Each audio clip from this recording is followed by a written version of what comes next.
Welcome everyone to Misc. This is the show I do each and every Monday where I talk about the stuff that I have been watching, reading, listening to, or just experiencing in the world of media. And this week I want to discuss The Good Place. This is a TV show that has been airing on NBC for the last 2 seasons, and it stars Kristen Bell and Ted Danson in lead roles, and is created by Michael Schur. Schur, you'll be mindful of, has done The Office, Parks and Recreation, and Brooklyn Nine-Nine, just to name a few of his other shows. So he's a pretty big name in the world of comedy. This basic premise is that Kristen Bell, her character Eleanor, awakes in the very first episode, is ushered into this office by Ted Danson, and realizes that she's in the good place. Let's call that heaven. Let's just call that the afterlife of some kind. But she soon discovers that everyone around her is actually good, but she is not. There's been some type of mix-up, and she's been placed there incorrectly. So that's where we start off with in the very, very first episode. And I do encourage people to give this a watch. I came away from it, I should say, being a really big fan. That being said, I went into this not even realizing that there was a twist that was going to come up in the very last episode of the season. So just put it out there, it is a really good comedy that focuses on characters and builds comedy around those character traits.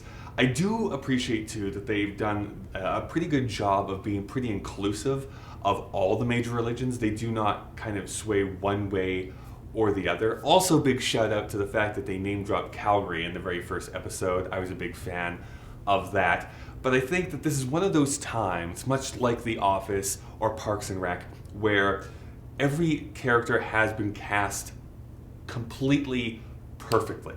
I can't imagine any other person being put into the roles that this show has.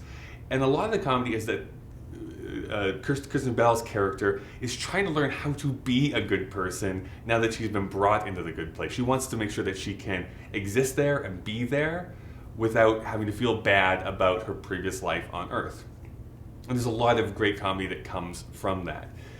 Each episode is like 20 to 22 minutes because of the commercials that would normally run on NBC. And in Canada, it's available on Netflix, so you don't even have to have a cable subscription.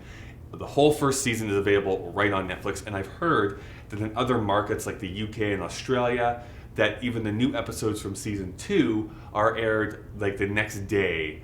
So each new episode is being released weekly as the series goes along. In Canada, we have to wait for the full second season to be over before it gets released onto Netflix, unfortunately. Another big thing I just want to call out is their ability to be pretty diverse in their casting. This very well could have been just all white, but instead they went after to some pretty interesting casting choices. I was reading actually some interviews where the original cast was going to be mostly white, and they went through an open casting call and found the perfect people to place into where they needed to, even changing character names and character dynamics just because it made more sense to pick a different actor based on the auditions that were coming in. And I have to give them pretty big congratulations because of that. I've been a huge fan of Kristen Bell ever since Veronica Mars. I'm a huge Veronica Mars fan. Here she's showing off for her comedy chops. We know that Ted Danson can do comedy from Cheers because I'm old and I watched him on Cheers. But this is kind of taking in some of his character traits from, I find, like episodes of Curb Your Enthusiasm, where he's a little bit more caustic and sarcastic. And again, I know that this is, just by saying that, is kind of ruining it for people, but there's a twist that happens, then we get to find out more information about that whole Ted Danson character in the first place. Regardless, I really am a big fan of this. I think that with proper care and attention, this could eventually become something to the level of, say, The Office or Parks and Rec. They have all of the building blocks that they need, and I'm excited to watch the second season when it becomes available here in Canada. They've already aired like the first 6 episodes or so for the second season already in America, and I'm just waiting here with bated breath. However, I think it's much more important to know what you think about this show. Let me know down in the comments below. It's a really easy show to binge watch. There's only 13 episodes, so you can have this done in an afternoon if you really wanted to, at least over a couple days. So let me know down in the comments what I got right, what I got wrong. Next week, we'll come back here and talk about other stuff that I have been experiencing. Until that time, though, watch good stuff.